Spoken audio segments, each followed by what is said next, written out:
Why, hello, hello. Welcome back, another stream of Citizen Sleeper 2. We are still on the Hollow, where we last left off. We were out chasing the Fraction Drive with Yu Jin. A quest that would turn out to be his last, unfortunately for him. However, in the wake, we have been able to pick up a new person. Lewis, the mysterious signal chaser who we met on Hollow that originally led us to the Fraction Drive's location. So I know nothing about Lewis, which is one of the things I was very excited to get to stream, that I don't know any of his story, so I'm very curious to see what we learn about him. The only way to get Lewis is to let Eugen die. So yeah, without further ado, let's get into this and just see where our quest takes us this fine evening. Do I have anything left to do on Hollow? No, it's a recon Darkside and help the Hellion dispatches. Hellion Dispatch's pirate radio station has been brought offline. They need a new array and some components to get back on the air. Well, unfortunately, we cannot help with that at the moment. We currently need parts to upgrade our own engine.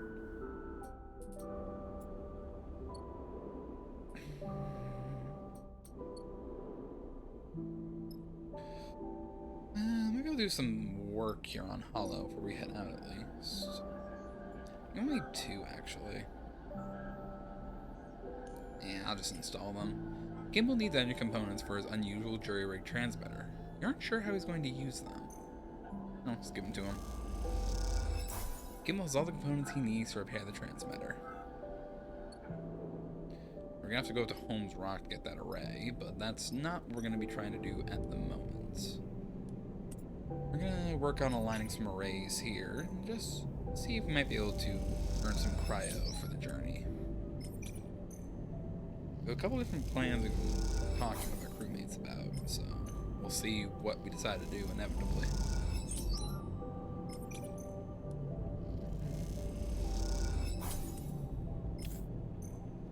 Definitely could be better cryo, but not too bad.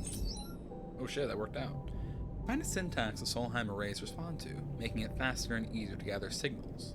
The crew is impressed.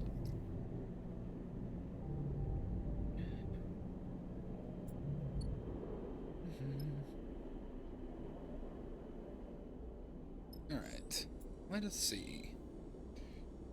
I want to go to Holmes Rock. Holmes Rock is very far away. That's all the way up here. But the Scatteryards are where our next objective brings us to. So, let's just head on there.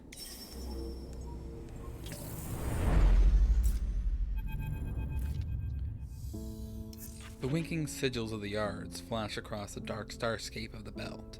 Each one a siren light for crews in need of repairs or eager for improvements. The Scatteryards live up to their reputation. But Seraphim will not be drawn by the lights. He guides the ship into an empty, ragged-looking yard, darker and more framed than plate. It looks rougher than any of the others. Seraphim? Maybe you want to dock somewhere a little more welcoming? We aren't that hard up. Bliss turns to you. Or are we worse off than I thought, Sleeper? This shipwrights really have the brightest signs. Though you know that, Bliss. Seraphim reaches up and flicks a set of switches above his head. Marco's the best in the Scatteryards. The best, or just the best you know? Bliss gives him a skeptical look. You'll see. Seraphim smiles widely, shutting off the main console and unclipping from the pilot seat. We're safe here. Seraphim turns to you. No need to run from Laine for a while. They'll find us in Marco's yard. It'll be nice to have a break from running. Junie floats to the back of the cockpit. I hear the Scatteryards has some good data analysis terminals on the hub. Junie glances at you. If you can spare me. Femi puts a hand on the back of your chair. Well, we'd like this place. Scatteryard shipfitters don't take shit from anyone. He winks at you. You follow Seraphim as he glides eagerly to the airlock. You and Bliss exchange glances. Both of you are used to Seraphim's headstrong moments, yet you still can't help but feel that now familiar pull of someone else's problems. Marco! Seraphim opens his arms to the figure coming through the cycling airlock. Ben! Marco floats through the doorway, crooked smile across his pale face, his sharp eyes glinting in the rig's bright work lights. The two embrace in more of a chest bump than a hug, Seraphon spinning with the momentum of the impact and with his arm across Marco's shoulder, the two side by side, grinning. You notice Marco's eyes quickly falling on you, a slight narrowing suggesting he has immediate thoughts about your presence. So, this is who you're flying with now, Finn. Marco shoots you a wink, his expression shifting to conceal his previous curiosity or concern. Bliss, they introduce themselves curtly. You two used to be on a crew together, I assume? No, we're just drinking buddies. Marco's response provokes a laugh from Seraphon, some kind of joke you can't quite catch the tone of. Marco turns his attention to you. And a sleeper, he smiles. My condolences. It's a damn crime what those corporations do to you. But at least you're out, huh? I appreciate the solidarity. Hey, Finn. Hi, Keep. Hi, Finn. How you doing tonight, man? Of course. Marco taps a fist to his chest, in a gesture that seems both genuine and mocking in the same instant. Marco turns back to Seraphon. It's been too long, Finn. Not flying with old Betty anymore? You immediately see the reaction in Seraphon, his entire being tightening without anything more than a shudder to signify it. Nah, that's long done. Good, how goes the game? Game goes very well. This is Citizen Sleeper 2. It's a sequel to a game I played a while ago. One of those choose-your-own-adventure style games where we're off in space doing space shenanigans. At the beginning of the game, we are a sleeper, basically a robot with an emulated conscience of somebody put in cryo to do work to pay off that person's debt. So we were working with a crime lord who was giving us the stabilizer we needed to live to keep our body functional. And then we decided, no, we're done with that. We skipped with the pilot you see in this slide, Seraphon, the Australian voice I do, and we just left his service. We went on the run, we're running from him, and now we're going back, actually. We're going to be doing a Darkside recon mission on this stream. I'm excited for it. I really like this style of game. I get to do some interactive choices. It's very old school TTRPG or CRPG inspired, so I like it a lot. Yeah. Marco shrugs. That's the way of the belt. He shakes Seraphon by the shoulder. Come on then, enough floating around in this drafty old thing. Let's get a drink. Marco turns his attention to you. Feel free to make yourself at home in the yard. Hell, take a little fuel. I've got a load of this stuff, and it's been quiet for more than a few cycles. Happy to spare some for a friend. He steers Seraphon down the docking tunnel, waving a hand to you and calling back. I'll have him home in a cycle or two. His laughter echoes down the tunnel as they leave. Bliss turns to you. I'm gonna go dig around the other yachts for some components the rig could do with.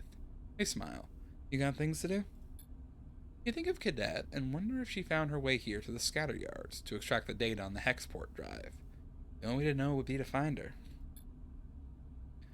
Seraphon's words echo in your mind, his insistence that the only way to escape Laine is to beat him on his home turf. With Darkside just sunward of the Scatteryards, this might be the perfect platform from which to attempt such a wild and dangerous plan. Sleeper? Bliss brings you out of your thoughts. I hate it when you do that. Just take care out there, okay? They drift off down the docking tunnel, leaving you in the airlock. It seems the next step is up to you. So what are you up to tonight, Finn? You having a relaxing evening in, or what you doing? Got any plans for later?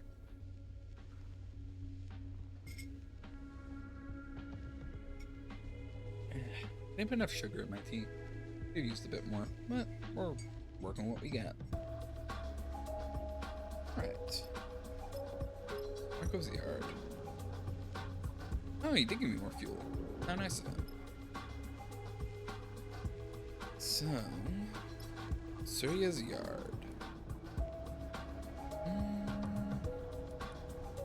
I'm gonna do this one. As a low-level shipfitter, you are expected to do the hardest and most tedious well to show your worth to Surya. I can work on that. You managed to meet the pace of the team, completing your wells just in time for them to be checked. Good to know.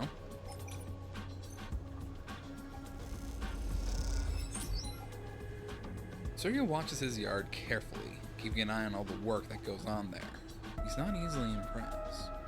Okay, so pretty much I need a positive to even get 8 point on this. So I'll take those are guaranteed positives. I'll use the other ones to see if I can make my way into the main area. Among the yards, a scattered mess of independent shipyards are an essential transit hub. The yards are a particularly difficult place for outsiders. Yeah, we can talk shop. There's no faster way to get to know shipfitters than to chat about their complex work. Let's require a certain knowledge base, though. Yeah, we'll give her a shot. I'm okay. Slept in far too late, need to do chores, but I've been too lazy. Hey, ain't that the truth of it? Always stuff that has to get done. Never enough time, never enough energy. I know last weekend, my mom and sister went out to St. John's for a bridal party.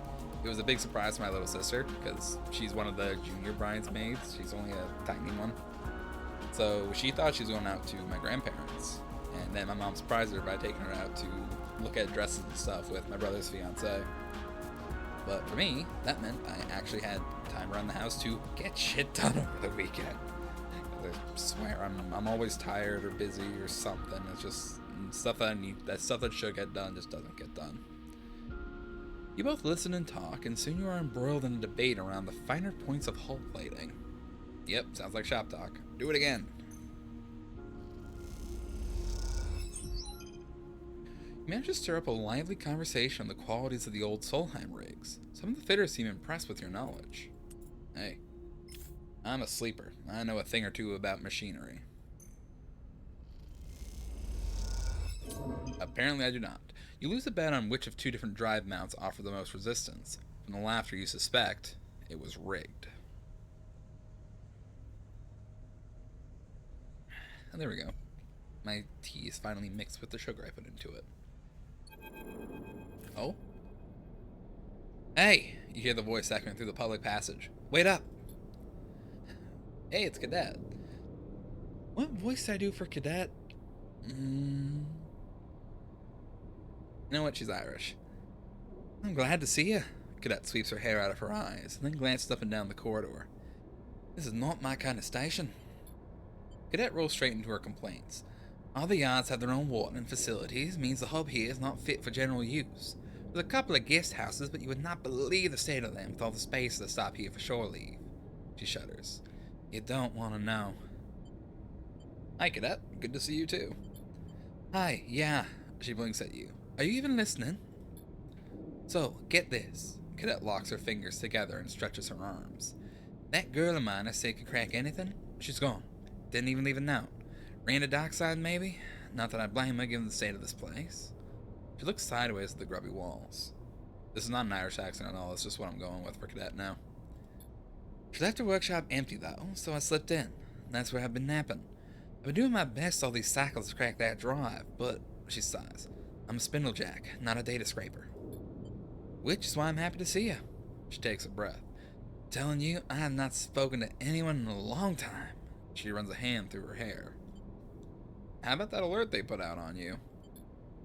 Doesn't seem to stretch too far to the spindle, but I've been careful. She glances around. Hence the not talking to anyone in ages bit. Look, I'm in over my head here. Cadet looks away, annoyed at herself. Why don't you come down to the workshop? We put our heads together, see what we can pull out. I just know there's some nasty shit on that drive. Stuff worth getting out into the light. Cadet sets her jaw. Nasty enough for them to ruin my life over. Hey, I'll be there. Cadet smiles for a moment, then it is gone. Alright then. The workshop's in the tech cluster. You'll see it. She sighs. Now, I've got to go find something to eat that isn't dried. She turns and disappears back down the passageway. Workshop, yard supply, and the spent drive. Check out yard supply first. Hey, you can buy fuel and supplies. Perfect. Fuel is cheap in the Scatteryards thanks to a constant need and constant transit. The repellent stores are a hive of constant activity. Scatteryard supplies come well packed but with few frills. Clean water, sweet rations, and purified air are all you can expect. I mean, hey, I'll take it. Restock my supplies. Never a bad thing. Shipfitters aren't exactly known for their delicate taste, so all you'll get here is a high glucose artificial ration in a sealed pouch. I mean, that's not creative at all. Alright, well, let's just rest on the rig for now. And the cycle.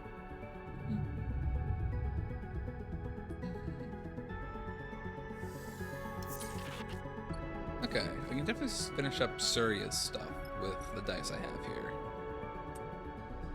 Because pretty much we need positive to even get a single point on this, so. Nothing new.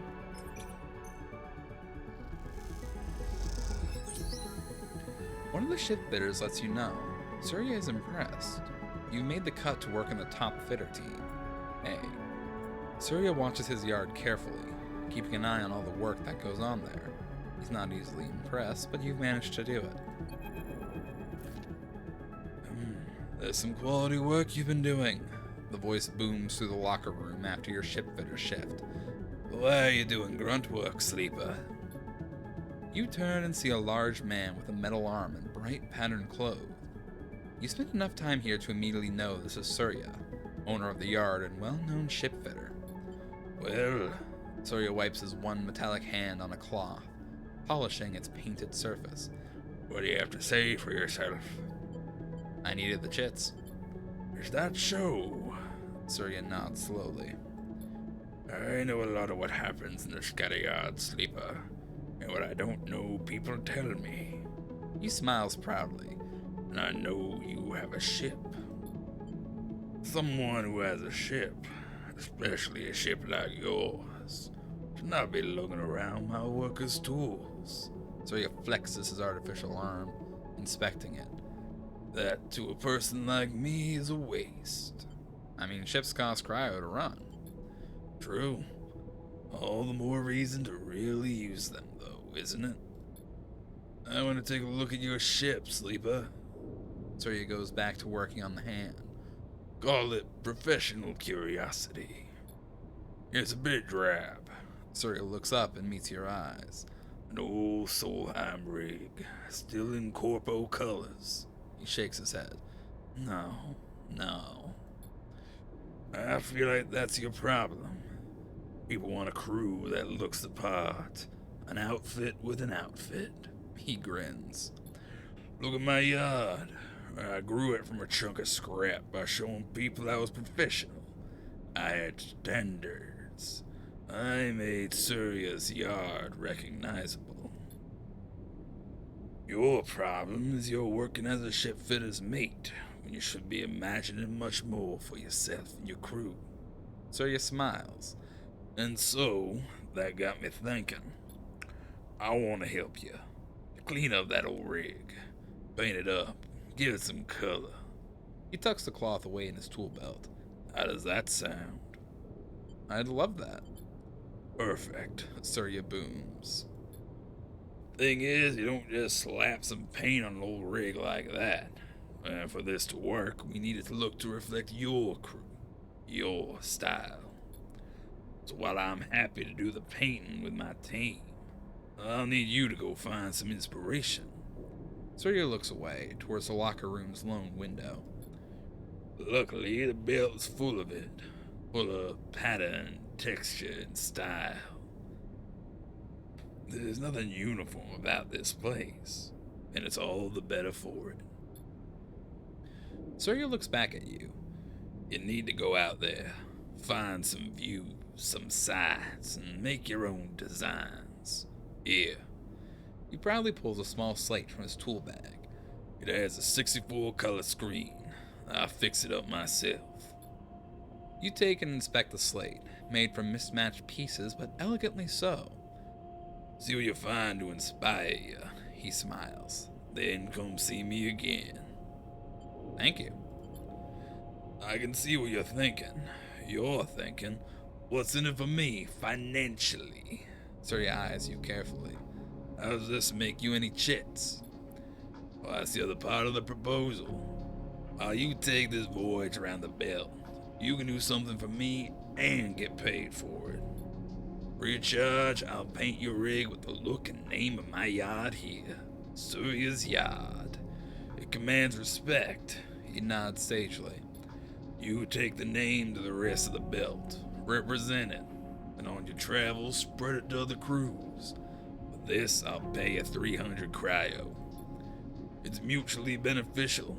You'll earn better doing this than any yard work, and I get increased custom. Was not the lack.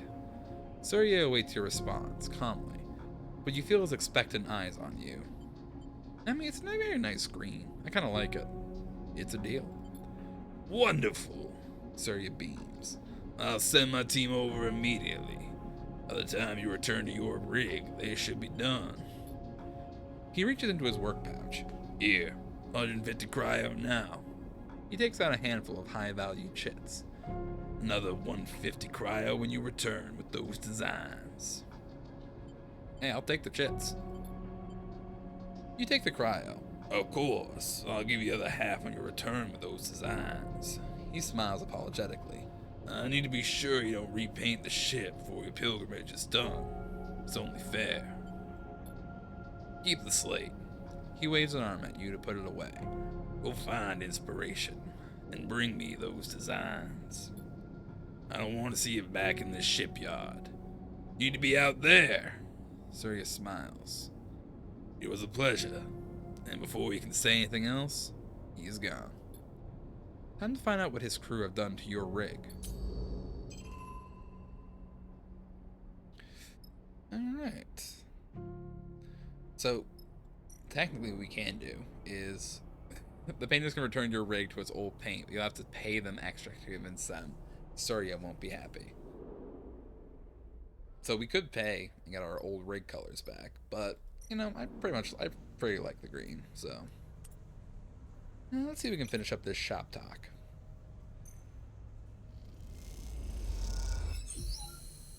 You've earned respect in the hub and gained a sense of how things run in the Scatteryards. The Fabricator Bay. The engine component fabricators in the hub are for shipfitters only, so they ask for a one-time fee to dissuade casual use. Hey, $30 I get to make engine components. You hand over your chits as they take you to a free bay and show you the engine component fabricator. It's an intimidating machine. Yeah, so the way this works is, even with a specialized fabricator, component construction is a delicate act. Only the most skilled can produce a rare, error-free component. The more errors a component has in its construction, the less valuable it will be. Enough errors and it's worthless. It takes the time and skill to build engine components. Any errors will impact the outcome. The way this works is pretty much for every positive outcome, we progress the component craft. I think a neutral outcome progresses but adds an error, and then a negative outcome just adds an error. So if you have 2 completed component crafts, but with an error, it becomes a scrap, like a scrap component. If you do 2 successful ones, I'm fairly sure you get a full-on engine component, which, considering we need those, that's pretty good.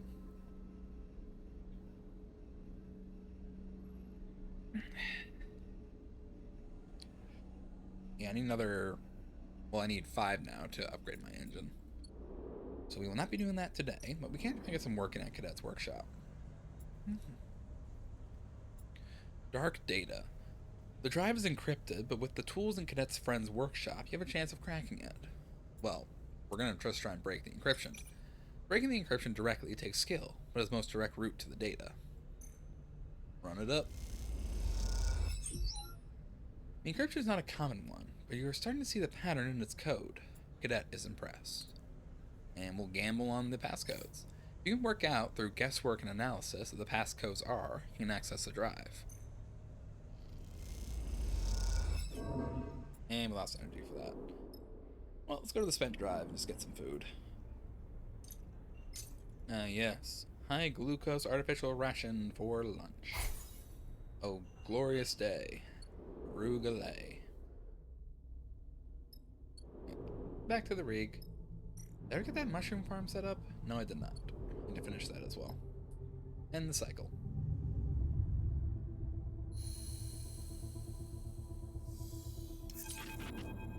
Not good dice. Sleeper! Seraphine's voice echoes through the ship. You in here?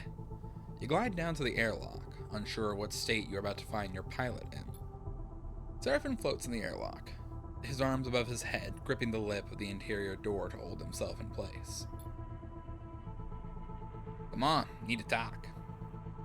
There's a straight-faced seriousness to Seraphine you weren't expecting, especially considering that he spent the past 2 cycles with Marco. You in trouble already? Seraphine shakes his head. I'm not messing around. Just come.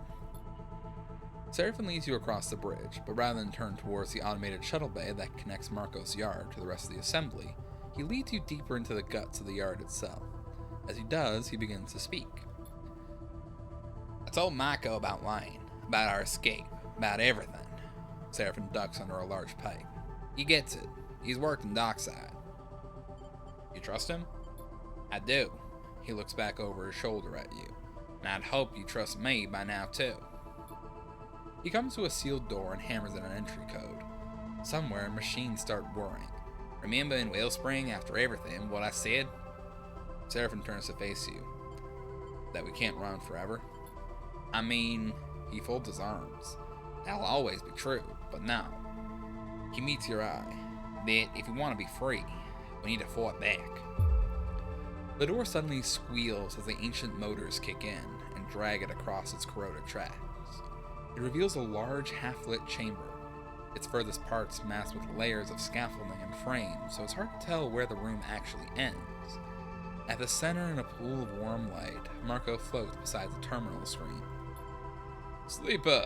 He touches his brow in a mock salute as you enter. What happened to being drinking buddies? We got all the drinking done in the first cycle, Marco smiles. The second cycle was all about problem solving. You hear the door you entered through screech shut, and then a sudden silence descends. Sorry to drag you out here, Sleeper, but I really can't be overheard on this one. He sighs. We are close to Darkside here, and Utsubo have ambitions, shall we say, in the Scatteryards. Finn told me the whole story, and I am sorry for your troubles. He clasps his hands together. You have done well to evade Laine this far, but you must understand, he's also been distracted. Since Hexport went up, well, Darkside has been in crisis. If the war was the pressure shift that allowed Utsubo to build its strength, Hexport was the breach to blow it wide open. Marco springs his hands apart. Export's their justification for imposing total control in the name of protection. Marco glances away into a dark corner of the room. And if my hunch is right, it's how they will extend their reach to the Scatteryards. Where's this going? Marco laughs and looks at Seraphine. Straight to business, this one. I'm done running, Sleeper. Seraphine cuts in. I hate looking over my shoulder every cycle. I hate the nightmares, the fear. I want to face this head on, for better or worse. He looks away, scowling. I won't be controlled by Laine, and this is our chance to break that control. Laine is hunting you, Sleeper, which means he is not in Darkside. Marco raises an eyebrow. This is good for you. There are people in Darkside resisting Utsubo, but I hear this is not going well for them. If you could find them, find out what they need, there is a chance here. Marco pauses, and you get the feeling he is assessing your reaction. Taking action is a choice right now, Sleeper, but soon it won't be. Seraphine glances at Marco. Not if what Marco is telling me is true. Let's do this on our own terms. Alright, what do we need to do? Seraphine meets your eye with conviction. Thank you, Sleeper. I know we can do this. Let's not get ahead of ourselves, Marco interrupts. I will need some time to work this out. If you two want to go to Darkside, there's no way you can take that stolen rig. It was a big enough risk just to bring it here. He glances at Seraphine. You get the feeling he has already been reprimanded for this. So, I divine you a way in and a way out. Marco rubs his hands together. I know what can be done. Marco turns to you. I recommend you take the next few cycles to prepare. The Scatteryards are a good place to both spend and make cryo, depending on your need. And Finn. Marco puts a hand on his friend's shoulder. Try to stay cool. This will be recon only. A chance to see what's happening on Darkside and make your connections. It's not the time for grand gestures. Seraphim nods. Thank you, Mako. He glances at you. We'll keep things cool until you're ready. You and Seraphim leave the hidden bay, the door screeching open to allow you to exit. When it seals once more, Seraphim turns to you. This is our chance to shift things, Sleeper. Let's keep our heads in the game.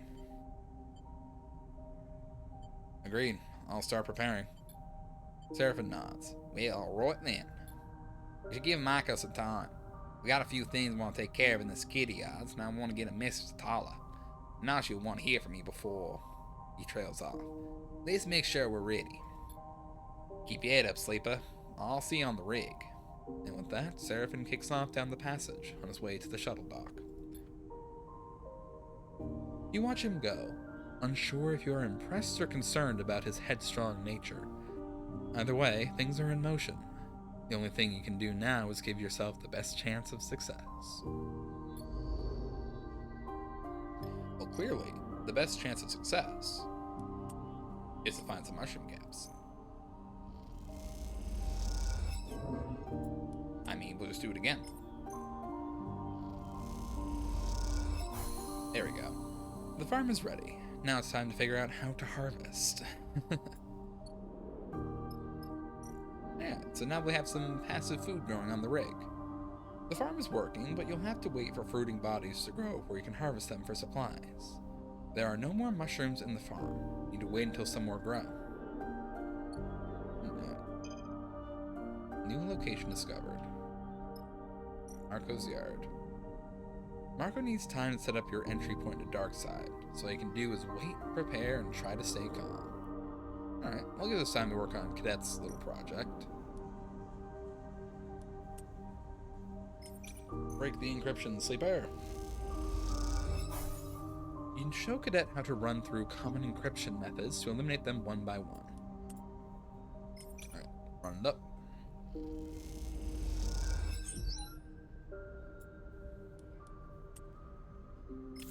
We'll try this one more time. Oh. You and Cadet work out a method for automatically eliminating common phrases in the passcode structure. Oh, sweet. Progressing very well. However, that's another cycle completed. Back to the rig.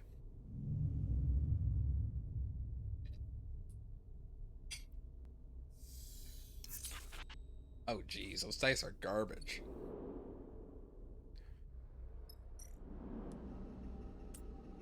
We'll try this one here.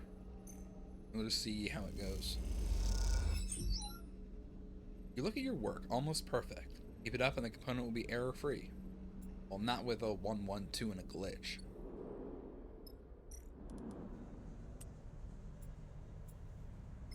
Alright, break the encryption. We have a pretty good shot at this. You have access. Now to find out what the drive holds that is so important. Cadet catches your eye as you look over at her. What is it? She takes the end of the metal chopstick she had been chewing on out of her mouth. Got something?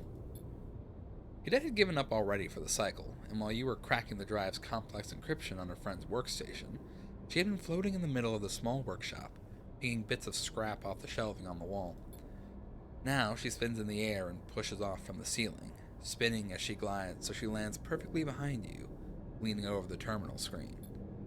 As she does, you hit a key, executing the final decryption process. Slick. She goes to ruffle your hair, but you don't have any. Instead, she just wobbles your head playfully. What we got? With Cadet hanging over your shoulder, you try to concentrate on the data spooling across the screen. The first thing that catches your eye is the steady repetition of CWEXT, an identifier for Conway Extractions, the behemoth conglomerate currently waging a corporate war with Senate-Stat in the inner system. Why Conway? What is this data? You stop the scroll, looking for details. Hit that thing. Cadet pokes the screen, making it wobble. You dutifully click. A comment expands in the code, a note left by someone. It mentions tests and protocols, discusses reverse engineering and carrier signals. You close it and find another, drone latency. Another, security bypass. One more, kill switch. It takes a long time, you and Cadet squinting into the blue screen to build up a picture of what you're looking at. When you're done, both of you sit back. Your eyes soar and your minds clog with technical terminology. Shit. Cadet shakes her head. They were dissecting it live. She's referring to the Conway drone mine this stream of data was scraped from. Huge volumes of internal data, of control systems, protocols, and passphrases. The kind of data you imagine was closely guarded by Conway, kept secret to allow the smooth operation of its drones. This thing, some kind of general or manager, right? Giving orders to all the little drones that work for it. Cadet squints. I always thought Conway controlled its drones remotely, with people, those zero latency point interfaces you hear about. From what you know, Cadet is right. Conway is known for their novel solution to the scale and logistical problems of the surrogate systems. Extraction and security drone ships piloted from light years away with proprietary comms interfaces. A drone mine, what this code is scraped from, should be a kind of distributor, a relay for the local drones that links to the closely guarded transmitter and receiver. But this data suggests otherwise. It suggests an active cognitive process far more complex than any protocol you have heard of. A thinking machine. Look, Cadet jabs the screen again. Is that? She squints. You see a line on the data stream that reads simply, stop, get out, stop, get out, stop, get out, stop, get out. How do they do this? Cadet leans back. Everyone knows captured Conway drones purge themselves and everything else in a couple of square clicks around them when captured. You have the control core out of one, sure, you can disassemble it, but its system will be gone. This one was still running when they took it apart. It should have gone up like a tactical nuke the moment they started. She stops suddenly, the fate of Hexport jumping into her mind. Is that what happened? But how do they get all this and get it out on a drive? Silence fills the workshop. You look back to the screen, unsure of the answers to Cadet's questions. You feel a deep chill, one that you know has nothing to do with the temperature of the workshop. Who the hell was doing this? Cadet scans the code once more. Let's see if we can work it out. You go back over the data. It's scrubbed clean, not a mention of who is scrapping the data. You go over it again. Nothing. Not a single clue. The thoughts start to process in your mind. Who scrubs data this clean? Who wants Conway drone protocols? Senate stat? Or is that too simple? Too obvious for it to be a Conway's lone opponent in this system's war? It's a possibility, so you say it out loud. Yeah, that'd be my first guess too. Cadet yawns. But still a guess. You've been at this too long, Cadet sighs. I'm cooked. She pushes away from the terminal and floats in the room, stretching out her aching back. We know they had this drone mine on Hexport. That's where they were cutting it, scraping it. We know something happened and Hexport went up. She sketches her thoughts out in the air with hand gestures as she summarizes. The data got out on that drive, I'm assuming before the explosion, then got to the far spindle. Someone tried to courier it using me, but the receiver wasn't there. She turns and looks at you, which is when they ruined my life and my job trying to get it back. This data is valuable. That's for sure. Imagine taking control of all those drones, turning them away or towards any target you wanted. She floats over to the drive and picks it up. This thing is the only way to buy my life back, Cadet frowns at it. The way I see it, we have to expose these fools so they leave me be, or give them the data so they piss off forever. We can't give them this. Not if you don't know who they are, she laughs half-heartedly. But yeah, we can't. All the roads lead in one direction, I'm afraid. She spins the drive in the air. Back home. Hexport. With anything to confirm or deny this data, if there's anything to connect it to, if anything left at all, it'll be in the remains of that station. I had a feeling it might come to this, so I made some inquiries when I first got here. The word is the place is irradiated to hell. I've also heard the radiation is fading. Not like half the bells isn't glowing anyway. She shrugs grimly. With suits, we'd have maybe a few cycles before it started to leak through. The problem is getting in. She puts the drive back on the desk's magnetic surface. Our spindle is a no. Not only do I not want to get picked up there, but the debris is denser on that side. No safe way in. Darkside is the best bet. She shakes her head. But I heard you have some trouble waiting for you there. What if I deal with the trouble? Then we'd have a clear shot at it, she shrugs. Easier said than done. This place is one hell of a stowaway spot, shielded from everything. Plus, the Scatteryards are no one's territory. I'm gonna leave the drive here. She squints at you. No peeking. With me, I want to keep moving. So I was thinking I could make myself useful till you shake that trouble in Darkside. He smiles. Work for room and board and all that. It could be dangerous. More dangerous than waiting for my troubles to catch up with me? I doubt it. What do you say? She folds her arms. You know I'm tough, and I can do plenty besides ride an airbike. You know what? Welcome to the crew, Cadet. That's the answer I was hoping for. Cadet scans the workshop. I've had enough of space or bathrooms for a lifetime. I'll make myself at home on your rig. She picks up the drive and tucks it in a pocket. Cadet glances away at the racks on the wall, and you follow her eyes to spot her airbike where it is hanging carefully secured and pristinely kept. Cadet gives you a hard look. Better have room for my bike. I think we can make do on that one, Cadet.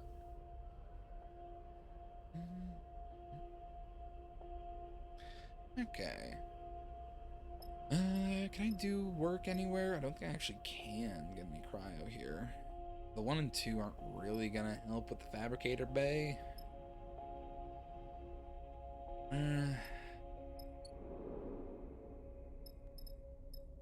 Rig supply store.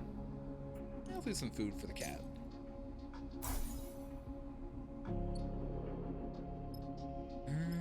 Nothing else is really gonna help, so I'm just gonna end the cycle.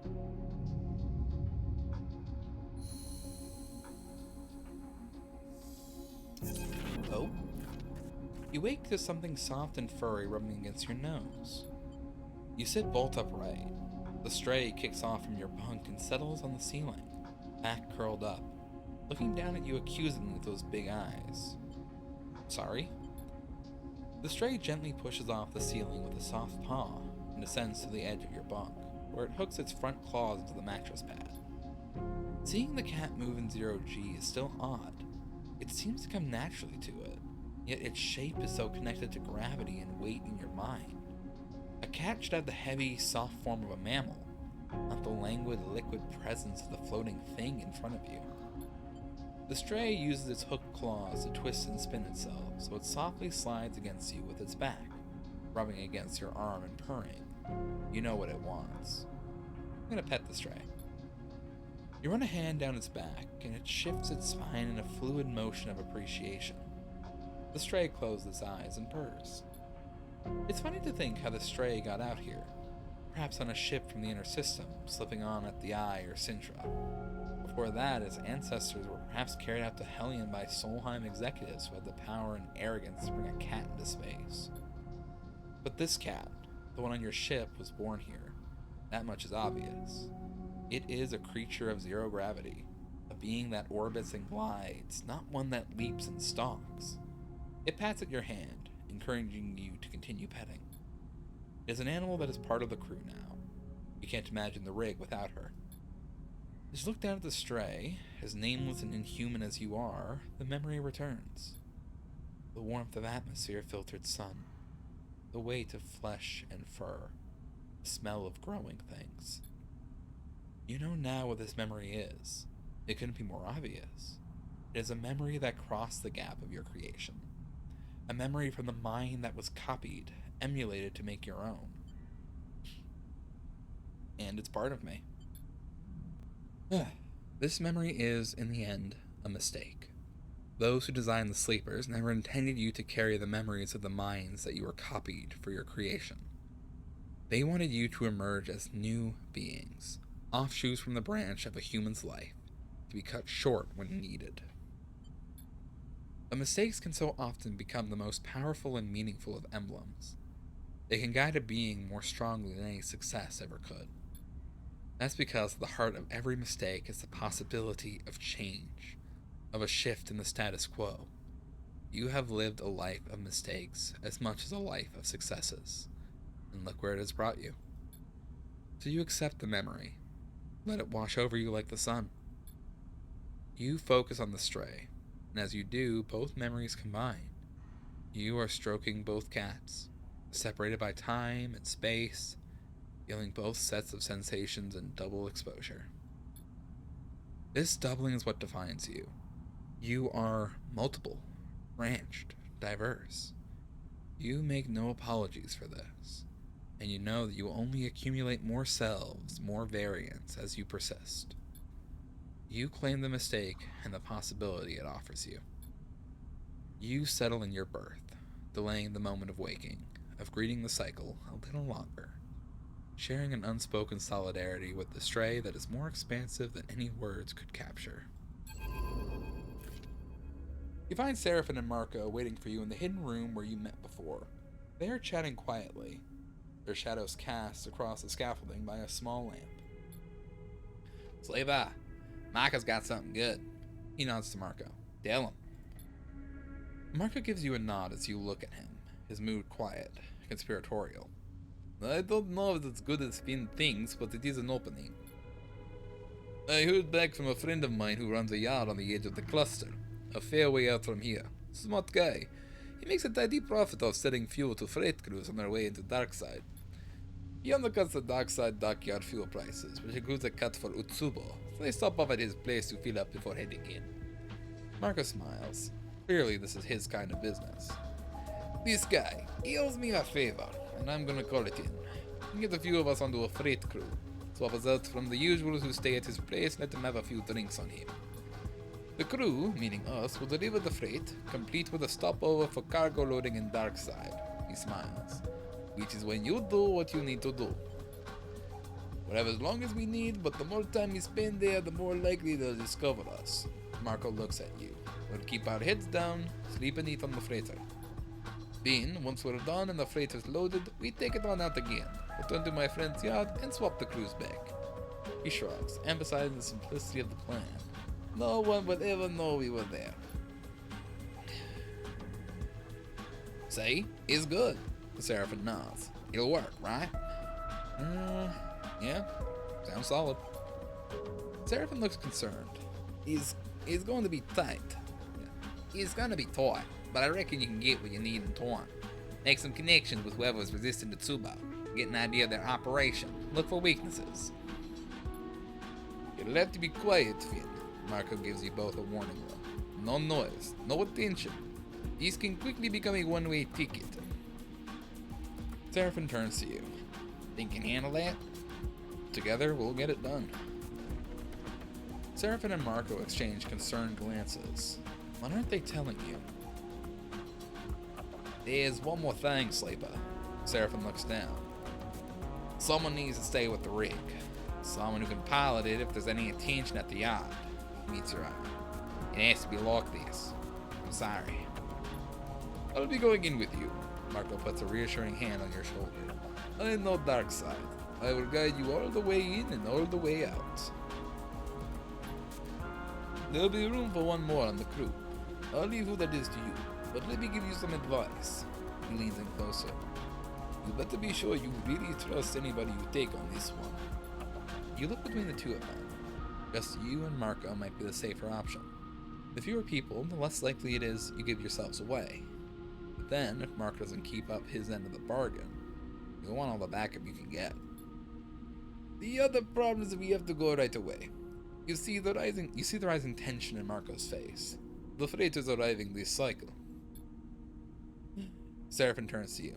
Sorry I can't come, Sleeper. Need to do this now. Don't worry, I've got this. Seraphim nods. I know you do, Sleeper. I know. I'll be ready whenever you need. Just give me the word and we'll head out to my friend's yard. Marco sighs. We keep this tight and nothing needs to go wrong. His words echo in your mind as you leave the hidden room, a creeping doubt settling itself in the pit of your stomach. This is it. Time to go back to Darkside.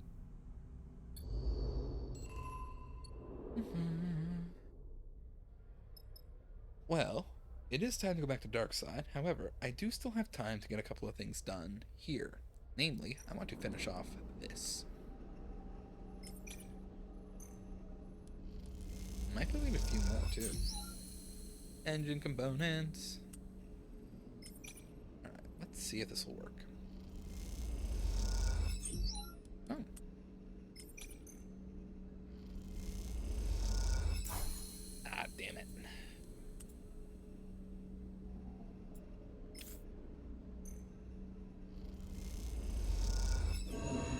Component errors. Make an error with the soldering, ruining the entire component. Need to start again.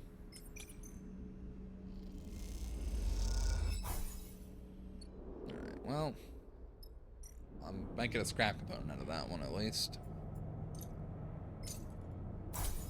Sell supplies. Grab a meal for the road. Alright, let's get going to Darkside now.